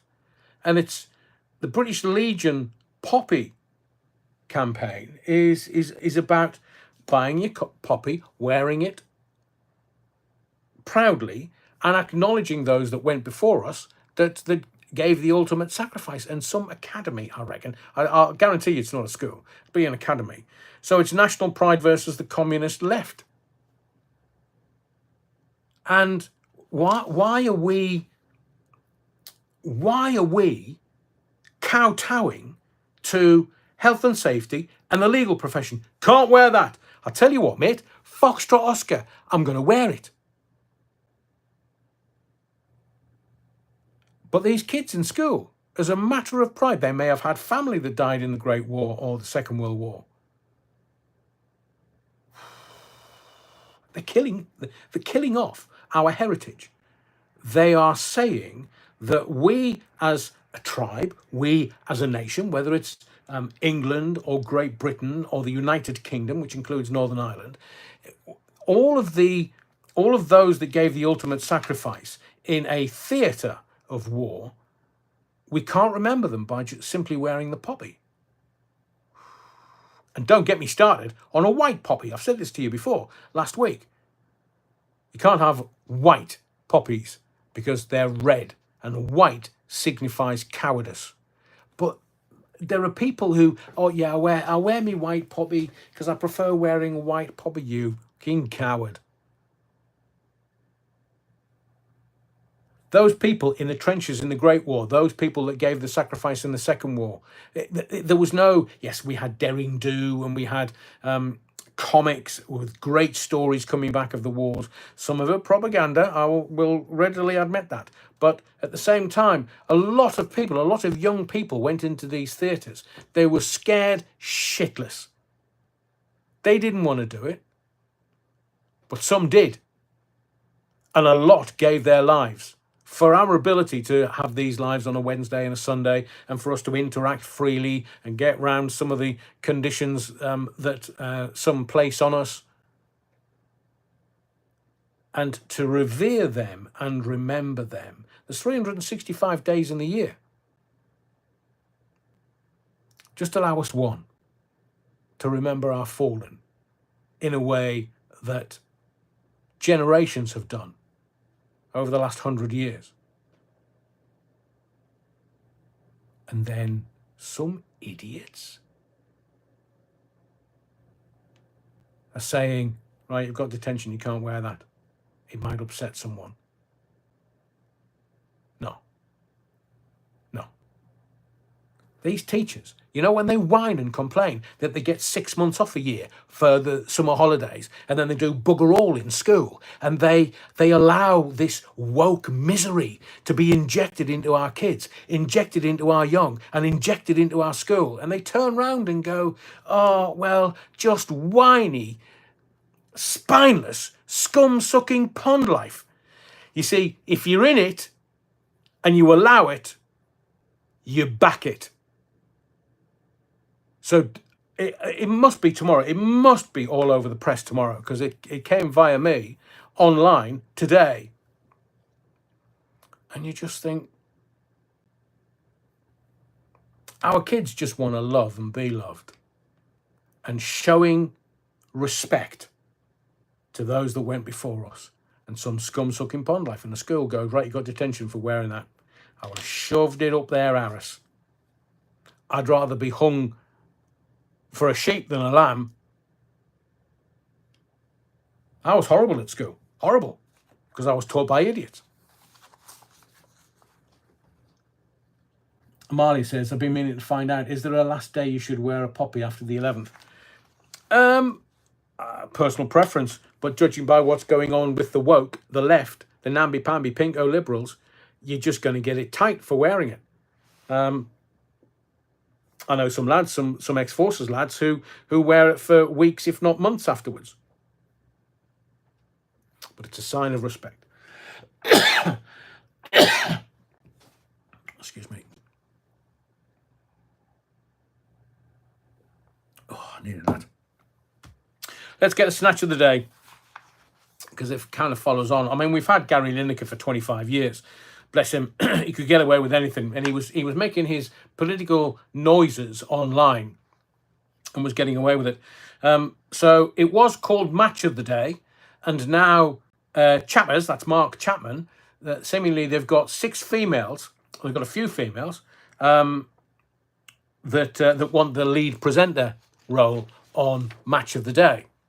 Now, one is called Kelly Summers, and the news out of the media today, the mainstream media and the BBC, is that they're trying to get Chappers and this Kelly Summers to do 50-50. So they'll kind of interchange and do half and half. And there's also somebody, for obvious reasons, because it'll make some manager a load of bunts, pushing Alex Scott. Oh, just no, man, just foxtrot Oscar. Now, as I say, I'm a middle-aged gentleman who grew up with Match of the Day. So I know what it was like in the 60s and the early 70s. You might not be old enough to remember the Ernie Hunt and Willie Carr free kick for Coventry that scored the goal. It was breathtaking. Breathtaking, which is why they stuck it at the front of Match of the Day, because I was watching it and you just thought, how the bloody hell did they get away with that? Skill.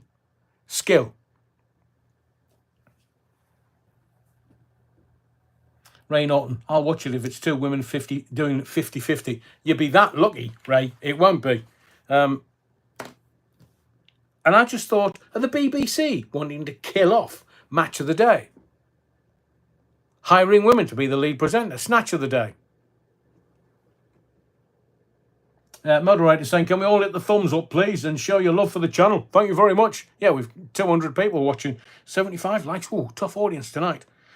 So, as we know, go woke, go broke. Now, I'll use the Doctor Who example. Christopher Eccleston, one of my favourite actors. I've seen him in Shakespeare.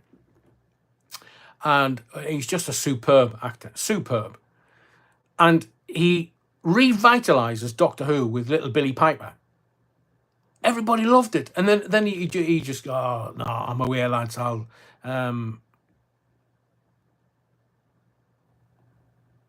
just let it. I'm not. One series is enough for me. And then they get a woman in. Now, I know that Disney owns some of the rights. And, oh, sorry. Let me just say this in response to one of the comments. Do you know that woman that was at the coronation, the King's coronation? And she said, oh, the balcony's awfully white. She's running the Boots Christmas campaign. Well, she's not running, she's an actress. So she's starring in the Boots Christmas campaign. And do you know what? I'm going to be the last person buying anything out of Boots. In the words of the great Chinese philosopher, fuck 'em. Excuse me, must have been the hibiscus. So, no, I can hear somebody's horn going. Back to bashing the bishop. So she's going, oh, it's awfully white. It's the bloody royal family, man. Just leave them alone. Unless you think the lizards. And I know there's a few people that do. But now she's fronting the Boots Christmas campaign. Oh, man. Who in the Boots PR department, the press department, must have thought it was a really good idea to get some woman who lambasted the country? I knew Stuart would get it. I've no idea. Maybe somebody's had a heart attack and he's, or she has slumped over the wheel. Be the jibber jabber.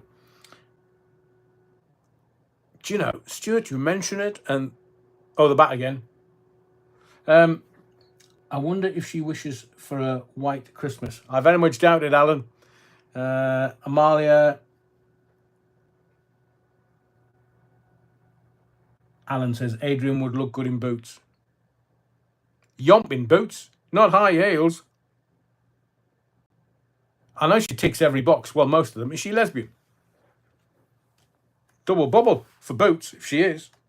I'm just asking for a friend. But it's like go woke, go broke. So Boots have absolutely dropped themselves in at this Christmas. So let's get back to Snatch of the Day. So if women present and cover the men's game, somebody suggested that men can present and cover the women's game.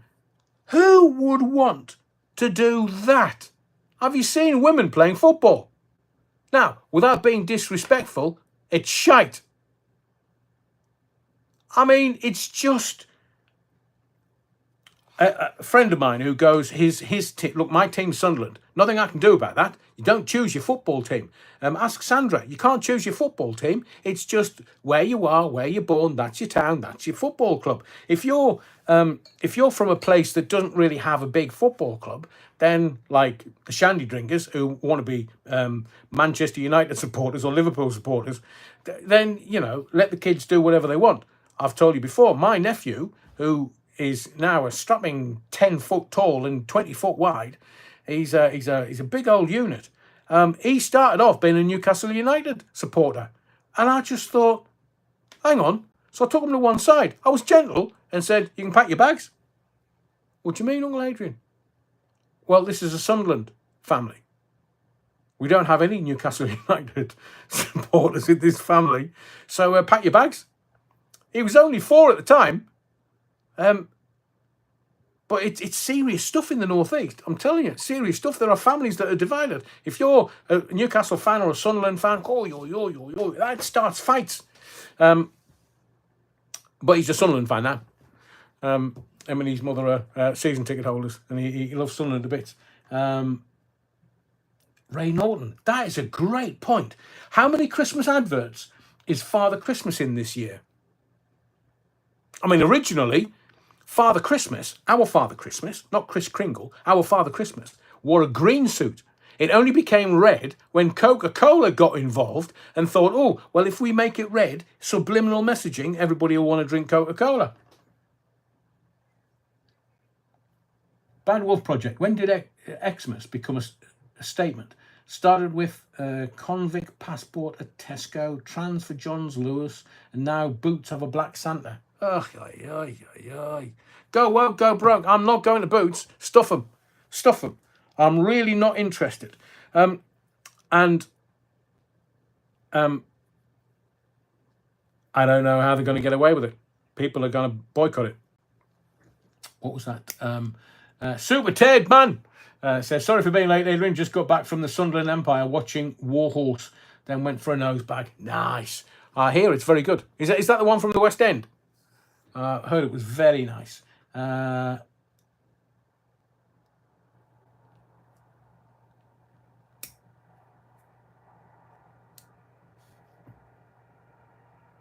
Andrew James says Double A is also a Leighton Orient fan on the side. No. Although I do kind of have second sides. So when I was in, I I don't know anything about the sectarianism that goes with Scottish football, so Celtic and Rangers. And little did I know, I watched them on a black and white telly. Was it the Fairs Cup that they won in 67, 68? I remember watching that and then winning and thinking, whoa, Celtic must be a really good side. So as a young lad, I just thought, nice jersey, won cups, must be really good. And then I get to live in Scotland, and most of my mates were Rangers fans. So I noticed in the boots ad that there were no toy makers. Santa's elves. Ooh. They're just making it up, man. They're spoiling it for everyone.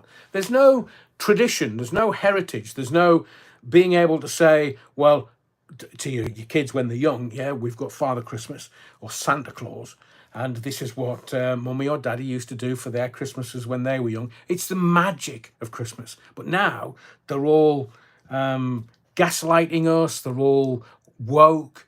I'm not a bloody secret magpie. You're wrong. And Des, honestly, we'll fall out.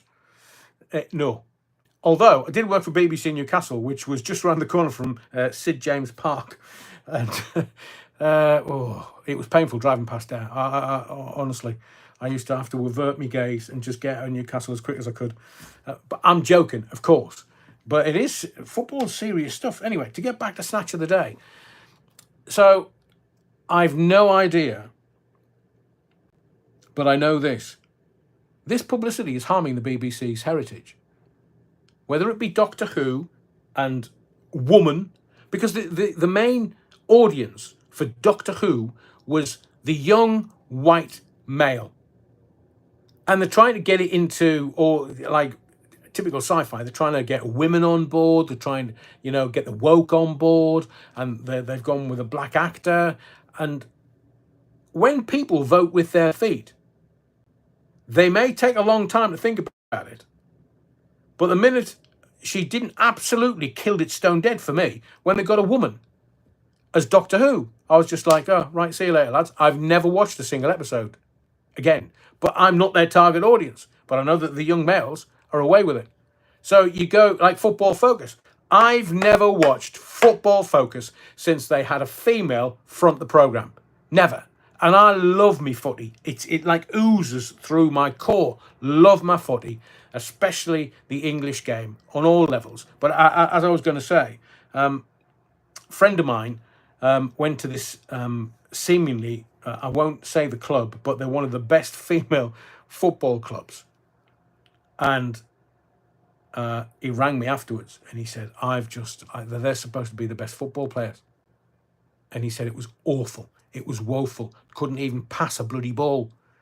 Now, as I say, his side is somewhere in the Vauxhall Conference, but he loves his side and travels to go and watch his side. I'm a Sunderland fan. Nothing I can do about it. Given to me at birth. I mean, I was born within the sound of the Roker Roar at Roker Park. And in my head, I can remember as a very, very young guy, 3.5 years old, 4 years old, I can hear the roar from Roker Park. And I remember looking up at the stadium lights and thinking, wow. So that was the magic of football that I had coursing through my veins since a very young guy. But once I'm done, I'm done. I'll never be done with Sunderland. I can't until I take my last breath. But if you start putting females fronting, we're not harming anyone. We're not suggesting that, the format is tired. The format is gone.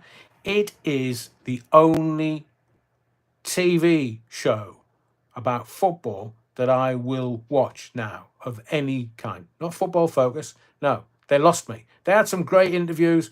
I used to watch it every single Saturday. A bit like Soccer Saturday on Sky. Used to love that. Love that. But then they changed it. And then they went all woke. So you're not getting me back. No, go off. PD, you're wrong.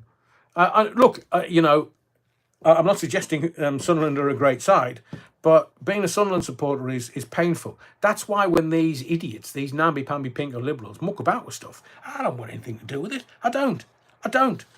That's why I used Doctor Who as the example, because it'll be a slow burn. It'll be, if they don't get chappers in, if they don't give it full time to chappers, and the BBC won't.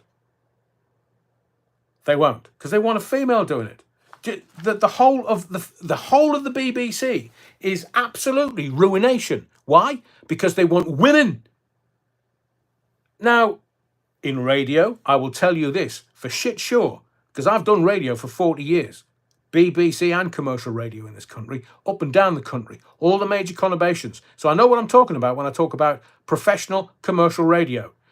People that listen to the radio, and this goes for the heritage stations, not what's going on at the minute. That's not really radio. The listener, the female listener, and in commercial radio, you're after the female listener because they will spend the money. They have the disposable income. The blokes, they'll just do what the women will tell them. Oh, we're going to buy that sofa. We're going to buy this. We're going to buy that. All right, darling. Yeah, okay, no problem. So the women are the decision makers. So you're after the women to listen to you. And women, and this is borne out by research, women like male voices. Women like good male voices. Not Joe Pasquale. They're like, women like male voices. They'll kind of go, I mean, it's 2024, so yeah, all right then. No, well, female presenter, she's not as good. That's why back in the day, the heritage stations used to have huge listenerships. It's known. So, just let the lads have a bloke present it. And let's have some lad banter, because that's what we want from our footy. It's not always, daggers drawn at each other's throats. It could be all about the side, the heritage, the Liverpool Evertons, the Celtic Rangers, the Sunderland Newcastles, the Manchester derby, all the London derbies. All right, who said that? Rusty Mouse. Rusty Mouse, I agree with you.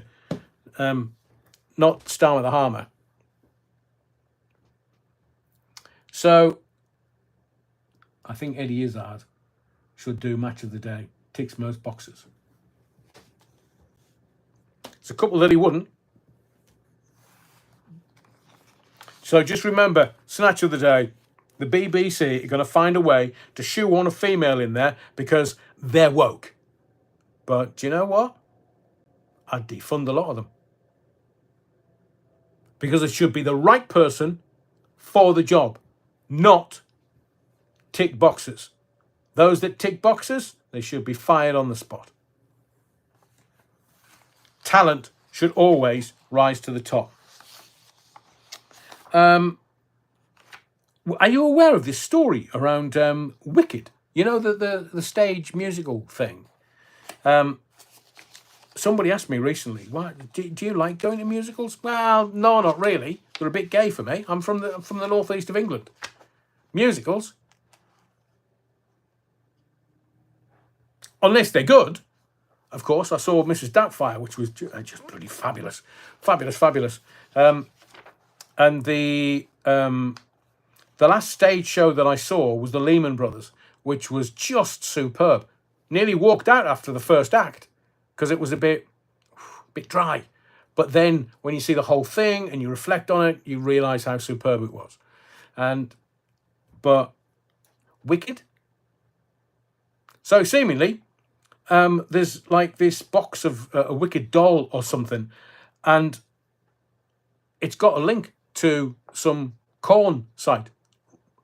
I've used C, corn, as opposed to the P, because we can't. We're on YouTube. But there's like this, some of the parents are like, oh, I say, I bought this doll for my little darling for Christmas, and you can click on this on the box, and I say, it takes you to. adult films. I mean, even the BBC are reporting it, so it must be serious. Bless them. In the newsroom. Oh, where do you go if you click on this? Oh, don't do that, bloody hell, man. Well, the IT department will be round going, have you been looking at something serious on the internet? I mean, can you imagine in the BBC? Oh, no, it's not my style. Far too straight. Breeders? No. Amalia Grassi, best ballad I ever saw was Edward Scissorhands. It was unreal. I bet. Great barber, by the way. Paulie Galtieri printed on the back of the box. I know. BBC were reporting it, and I was like, bloody hell. BBC getting a bit of backbone. Reporting something adult? No, surely not. Let me tell you about Band-Aid. It's back for the 40th anniversary. Now, we all know, were you there? 1984? Christmas 84? Are you old enough to remember that? Because I know Midge Ure was a bit blashed off at Captain Bob. Saint Bob. Captain Bob was the one that drowned. Saint Bob, and I think Saint Bob has got the publishing rights to it, but it's the 40th anniversary. So now they've wheeled out all of these kids. I mean, the people that they had on the original Band-Aid songs. Oh, there's some massive, humongous talents on there, real superstars, and now they've got Dua Lipa coming out and some of the others, and you just think couldn't give a flying Battenberg about Band-Aid. Says Paulie Galtieri, and thank you, Paulie. And the Bovril, do the thumbs up, the thummy thing. Yeah, let's get it over 100, please. There's nearly 200 people watching. Tough audience. But who's got the publishing rights? So you don't get, you don't, I mean, 40 years ago, you would go and buy the single. Now, if you have, you either have the streaming or, I've said to you before, if you kind of would buy a single for 97 pence or something when you would download it, you're only renting it for life. It's not a tangible, it's not a thing. It's just renting it for the whole of your lifetime. And then when you kind of shuffle off, it just disappears. Thank you, Tom. Andy Turner, like the second version of the recorded art. Yes, wasn't bad, but 40 years later, I mean, we can talk about, please don't mention that bloody woman, Swiftie.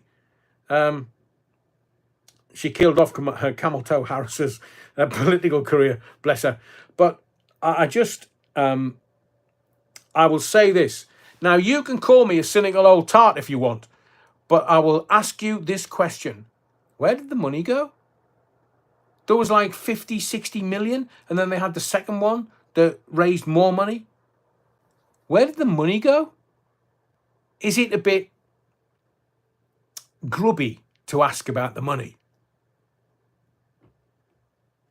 If you take your finger out, Len Fairclough, I'll sink. Who said that? You're wrong. So where did the money go? And, you know, when they played Cars, Drive, and they did the concert, it was literally just tugging at your heartstrings. So I donated like everybody else. I bought the single like everybody else. Some people were buying multiple copies. Now you can pick them up for 1p each. I don't think they're going to do any vinyl one, but where did the Live Aid, the 40th anniversary, Band-Aid, where did they, 40 years ago, where did all the money raised? Band-Aid still gives a little bit of an ego Paul Young trip. I met Paul Young. Blimey. Early 90s. Nice guy. And it's like Children in Need, which I think is coming up soon. Where's the money gone? How do we know that the money is not paying for some chief exec on 100 grand a year? Alan says the money went to warlords and Ferraris. Or if you're in Ukraine, Sniffy's missus, Terry Wookfit, the money for Africa. All the politicians ended up driving round in top-of-the-range Mercedes limos. It wouldn't surprise me, Terry. It wouldn't surprise me, because if they don't publicise where the money's gone, or they don't make films about where the money's gone and supported, whether it's, you know, bringing in water into a village or making roads, then why does it seem to be Africa all the time? There are more impoverished places and tribes and peoples in South America as there are in Africa. So why Africa? There are a lot of questions. I know some of the answers, but I can't say them on here. They're all big scams, says Manda Sky. Thank you, Manda. But Band-Aid, 40th anniversary, they're doing another one. But they'll still go back on the radio and like Noddy Holder and Slade and it's great math. You know, he makes about £500,000 from the publishing, from that one song every year, because we just like tradition. But Band-Aid, 40 years, they're going to do another one. A, who has the publishing rights? And B, where'd the money go? I mean, you must say that they've raised probably going on for the thick end of £100 million. So who benefited from that? Surely someone must have done. Let's quickly talk about America, because it's there's some real moves happening, massive moves. So Elon Musk, is he the president or is it the Donald? Because people are starting to ask questions. Elon Musk's been sued by the Democrats. Going to try and bring him down. They're not happy. I mean, there's The Guardian leaving X or Twitter. Hang on, Sade at Band-Aid was fantastic. We'd be stuck with Adele now. Jeez, says in the field. I know. That's Adele. Adele who went to P. Diddy's parties. That's not coming out, is it? I wonder if she's in the videos. Oof. It's going to bring everybody down. Not Sade. Sade's still around and making music and looking fantastic. Elon Musk, El Presidente. People are saying, oh, he's having too much influence over the Donald, president-elect. He's helping Trump make decisions as to who to hire on his team. Now, I wonder why he's doing that. Because he'll have all their private DMs from Twitter. Unless, of course, you're Hillary Clinton, where you've got your own email system that, well, I can't give you my emails. It's knackered. Bit like Hillary. I've seen her wobbling coming out of the adrenochrome place, trying to get into the van, unless it's somebody else who's got a mask on. There's rumours that Musk spent $200 million to get Trump elected. So they're now saying, well, TikTok's not going to be banned in America now. It's going to be left alone. X has got freedom of speech. But there's multiple reports naming a political action committee. And that's Elon Musk's political action committee. 200 million. He's like spunked on Trump getting into power. Trump was with Biden at the White House today. I don't know whether you've seen any of the reportage this evening. But you've got Biden was a bit too sharp. Considering he's President Poopy Pants, how did President Biden, who literally would shit his pants next to Emmanuel Macron, can you remember when he came over to Europe and he was paying his respects to the fallen, and Dr. Jill Biden had to sort of grab hold of him and come, oh, Joe, have you shit yourself? Huh? Can I have ice cream? Oh, come here, Joe. We'll go and get your nappy changed. But he was sitting there today, sharp as a tack.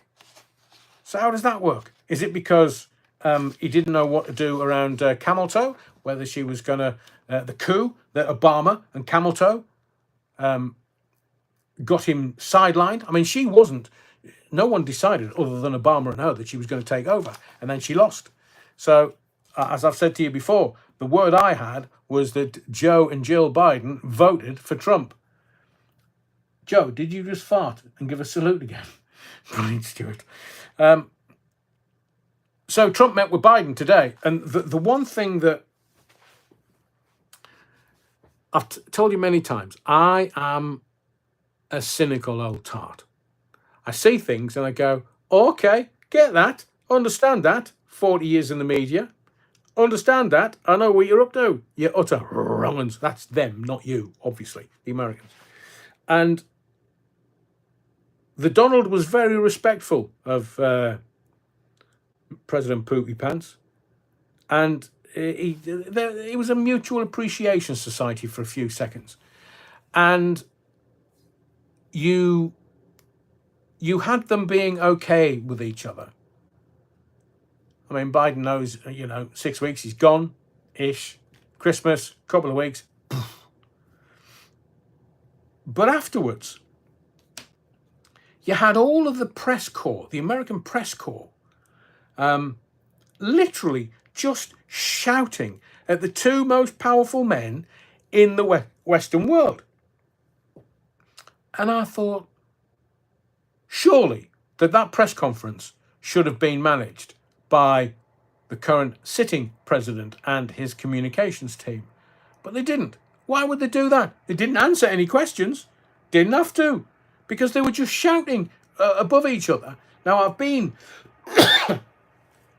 I went to America to interview Madonna at one point, and I was part of the press for the Dick Tracy film. So Warren Beatty, Dustin Hoffman, some real big American actors. And I remember being on the red carpet, and they just go, like the American press corps, they just shout, shout, shout, shout, shout, shout. And they were going, Dustin, Dustin, Dustin, Dustin. And I just went, Mr. Hoffman? Now, the reason I did that was because he'd just done like a couple of months on the West End here in London, and he was walking out. And because I just said, Mr. Hoffman, he came straight over, asked him a few questions, and off he went. Brilliant. But all the Americans were brassed off because they didn't get to ask their question because they were just, Same today. Didn't get to ask their question because, I just thought, hang on a second. These press conferences are normally managed to within an inch of its life. So why did they do that? Cynical old tart, me. I've said to you all this year, 2024, that I wish, thank you, Stuart, I wish that now President-elect Donald Trump has a long and healthy life. But are you not asking yourself the question, why are the Democrats being so magnanimous about being defeated? Are you not asking yourself, why are the Democrats making it so easy for the Donald? Because all these people that he's appointing, they don't get into office. Vixtex, I know courtesy goes a long way, but these are the Democrats. There's no courtesy in them. I mean, look at what they put up for attempted to this coup with Biden and with Trump. Somebody's tried to assassinate him twice. There's been all this lawfare from the Democrats and the New York legal system. And I'm sitting here thinking, Kamala's conceded. They've made it easy for him. But the Republicans, they've got the House, they've got the Senate. They haven't got the presidency. They don't, and his team don't get the presidency until they've been inaugurated. That's when, once he's been inaugurated as president, 47th president of the United States, that's when his team will swing into action.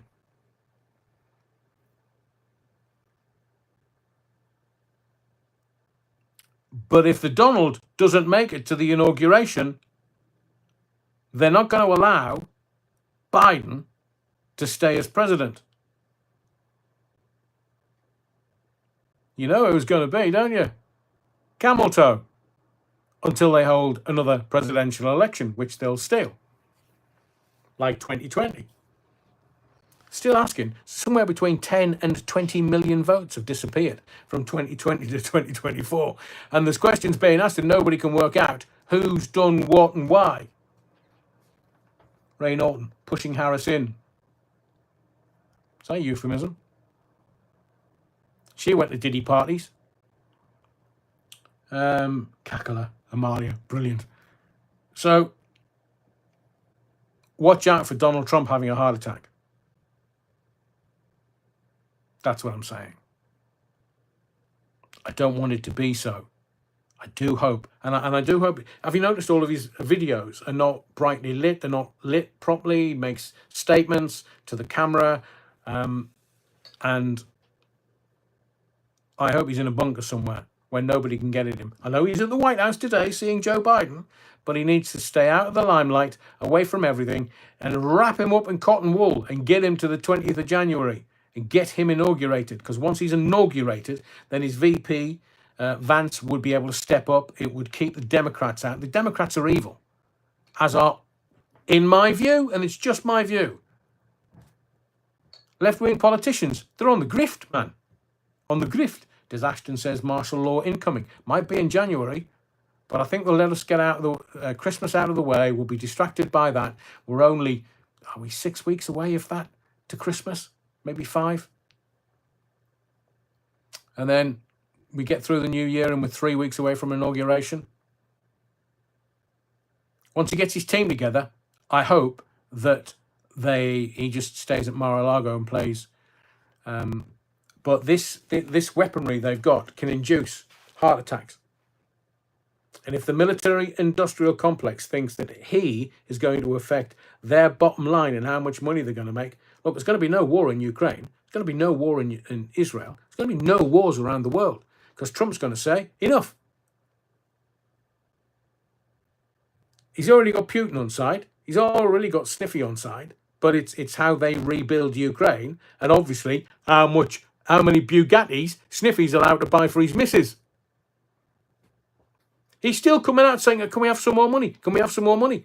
And Biden and Harris today have said that, not them necessarily as individuals, but their team have said, we will try and get as much money to Ukraine as we possibly can before Trump takes the presidency.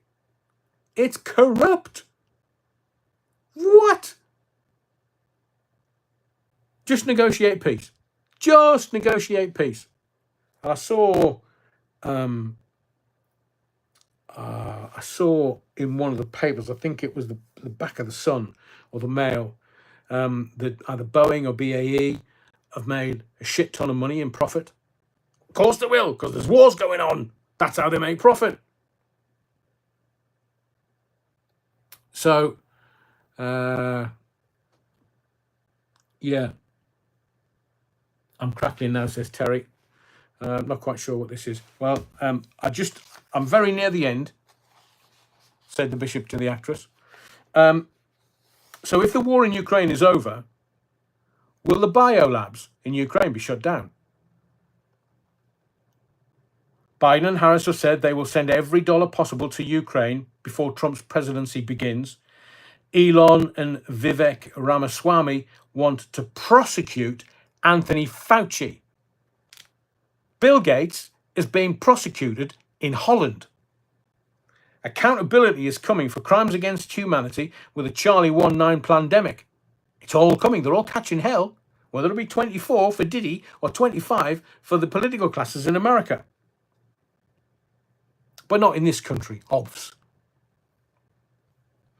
Now, Fauci received $15 million US Marshal Security Detail, $15 million US Marshal Security Detail after retiring, new documents have shown. The former director of the National Institute of Allergy and Infectious Diseases was protected by US federal marshals between January the 2nd, 2023 and September 30th, 2024. He's now retired, but he gets protection. Didn't give much protection for those that are vaccine injured. I think we'll leave it there. If the sound's not great, I'm not gonna push it much further. We've done a couple of hours, so thank you for your likes. Thank you for getting it over 100. Thank you for your subscriptions. Please make sure that you are subscribed to the channel. But most of all, thank you for your indulgence. My name is Adrian Allen. This is the Theatre of the Mind. Yours wrongfully, and I'll see you Sunday at 8 for live number 125. Hope you've enjoyed it. Speak to you Sunday at 8.